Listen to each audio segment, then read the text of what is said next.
Assalamualaikum warahmatullahi wabarakatuh. Saya Teresa Anggita Satria Pramono dengan NPM Akhir 094. Di sini saya izin menjelaskan mengenai klasifikasi maloklusi angle.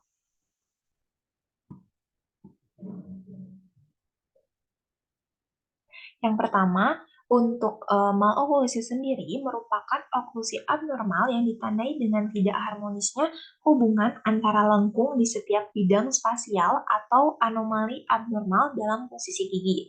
Kemudian, etiologi atau penyebab dari keadaan maloklusi ini disebabkan oleh keturunan, penyebab perkembangan yang tidak diketahui asalnya, bisa disebabkan oleh trauma, kemudian agen fisik, kebiasaan, penyakit, dan gizi buruk. Untuk diklasifikasikannya untuk etiologi maloklusi prenatal itu disebabkan oleh faktor genetik dan kongenital. Sedangkan untuk maloklusi postnatal disebabkan oleh faktor intrinsik, ekstrinsik, dan sistemik. Selanjutnya, untuk bahasan oklusi normal sendiri, untuk oklusi normal ini merupakan ditandai dengan hubungan gigi M1 molar pertama rahang atas dan M1 rahang bawahnya itu berada pada puncak bonjol gigi M1 rahang atas yang terletak pada buccal groove gigi M1 rahang bawah. Kemudian puncak bonjol caninus gigi rahang atas itu terletak pada titik pertemuan antara caninus bawah dengan premolar 1 rahang bawah dan oklusi seluruh gigi itu ideal. Selanjutnya untuk klasifikasinya, yang pertama itu berdasarkan kelas 1 angle atau disebut juga dengan neutral occlusion.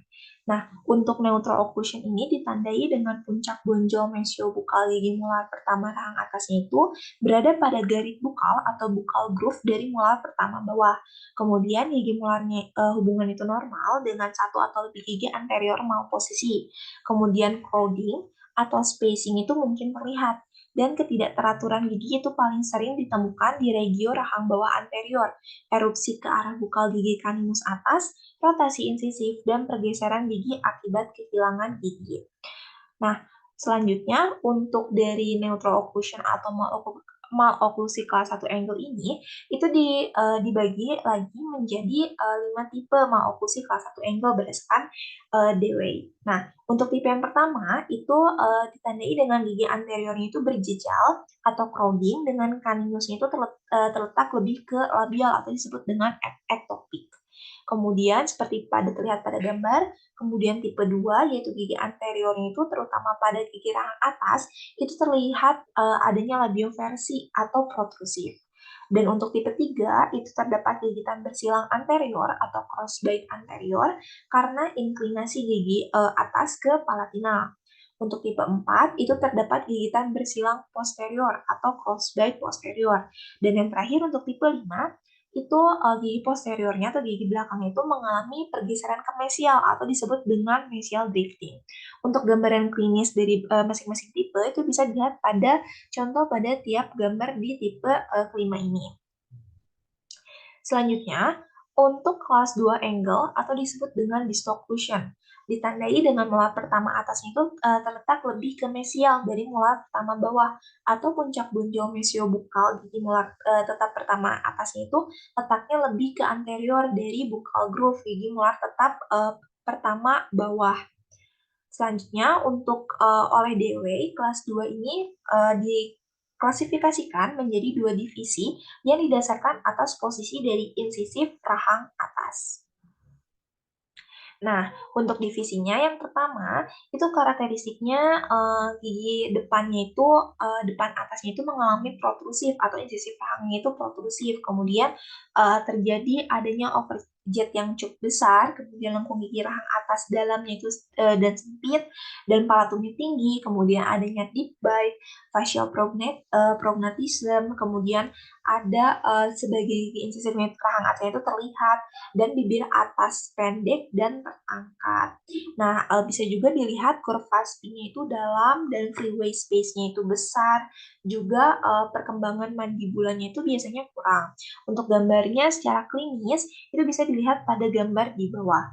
Kemudian selanjutnya untuk divisi 2 itu dengan karakteristiknya gigi anterior rahang atas itu mengalami step bite, kemudian lengkung gigi rahang atasnya itu datar di bagian depan atau sempit dan ada juga deep bite. Nah, untuk mulutnya itu biasanya tidak penuh dan ada bibir atasnya juga tidak normal, gigi insisif rahang bawahnya juga tidak terlihat, dan biasanya itu untuk divisi 2 itu tidak ada kebiasaan bernafas lewat mulut. Perkembangan rongga hidungnya normal, kurva spinya juga dalam, freeway space-nya kecil, dan pertumbuhan vertikalnya itu biasanya buruk. Selanjutnya untuk klasifikasi yang ketiga atau kelas 3 angle atau disebut dengan mesioclusion. Untuk mesioclusion ini ditandai dengan gigi molar pertama rahang atas itu terletak lebih ke distal dari gigi molar pertama bawah atau puncak bonjol mesiobukal gigi molar pertama rahang atas. Letaknya itu lebih ke posterior dari garis bukal atau bukal groove gigi molar pertama bawah. Nah, oleh DW juga oklusi plastik ini diklasifikasikan lagi berdasarkan 3 tipe. Untuk tipe pertama itu ditandai dengan gigi anteriornya itu berada pada edge to edge. Bisa dilihat pada gambar. Kemudian tipe 2-nya hubungan gigi-gigi insisif rahang atas dengan rahang bawahnya itu tampak normal. Dan tipe 3 itu gigitan bersilang gigi anterior atau dikenal juga dengan crossbite anterior. Mungkin sekian yang bisa saya jelaskan mengenai klasifikasi angle maokusi berdasarkan materi yang dijelaskan.